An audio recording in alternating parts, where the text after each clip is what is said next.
Mga kaki-5, sang ini nga paradahan sang tricycle, natabo ang transaksyon sa bulan sang Hunyo tuig 2024 kung sa di nagpadulong diri ang duha ka Chinese national nga isa ka babae kag isa ka lalaki, kaupod ang ilang guide nga si alias Mark agod magpangmakal sa mga national government issued ID kasubong sang driver's license kag national ID sang pila ka mga tricycle driver kag mga pumuluyo sang ini nga duog sa Purok Arabay 1, Barangay Stefania, Siyudad sang Bacolod. 13 tanan ka mga tricycle driver, kaupod na ang pila ka mga pumuluyo ang nabaklan sang ID kag according mga ka-K5 sa pagpangusisa sang K5 investigative team, diri natabo ang transaksyon sang ini nga waiting shed.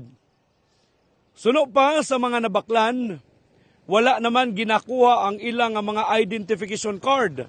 Kung hindi ginapicturean lamang ang ila sini nga ID, ginakuha ang ilang personal information kag sa ila sini nga atubangan ang mga Chinese national ang nagaproseso sa ila sini nga pag-create sang GCash account gamit ang ID kag personal information sang persona nga ila nabaklan. Ang kada ID ang ginabakal sang ini nga ginaligar nga mga Chinese looking nga mga persona sang balor nga tig 400 kada isa mga kaki-5. Suno pa nga antis baydan ang tag-iya sang ID,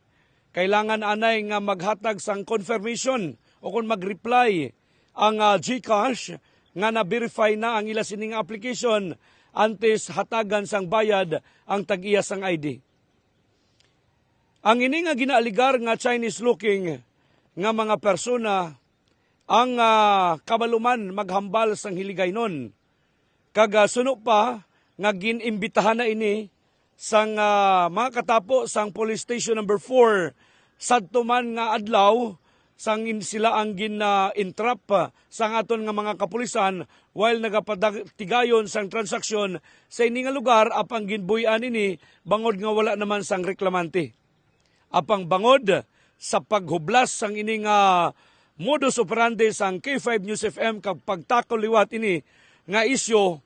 natublag ang bilog nga Bacolod City kag Negros Occidental because nga subong hindi lang BCPO ang nagaimbestigar sa ini nga kaso, kalakip na ang National Bureau of Investigation kag even si Governor Eugenio Sibong Lacson sang Negros Occidental ang naghatag na sang paandam sa tanan nga mga pumuluyo nga hindi magsalig kag hindi ibaligya ang inyo sini nga mga ID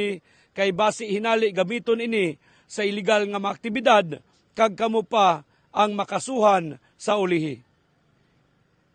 Ini nga balita ang ginadulong sa aton sa kaluan sang klinika DTX 500, Myticid Alkaline Base of Vitamin C and klinika D3 Bio with virgin coconut oil. Para sa iban pa nga makabuluhan nga balita kag impormasyon, paki-like and follow ang amon nga page sa K5 News FM 103.9 Bacolod, K5 News FM Negros Occidental, kag paki-like and follow ang akon nga page sa Kuya Randy on Facebook.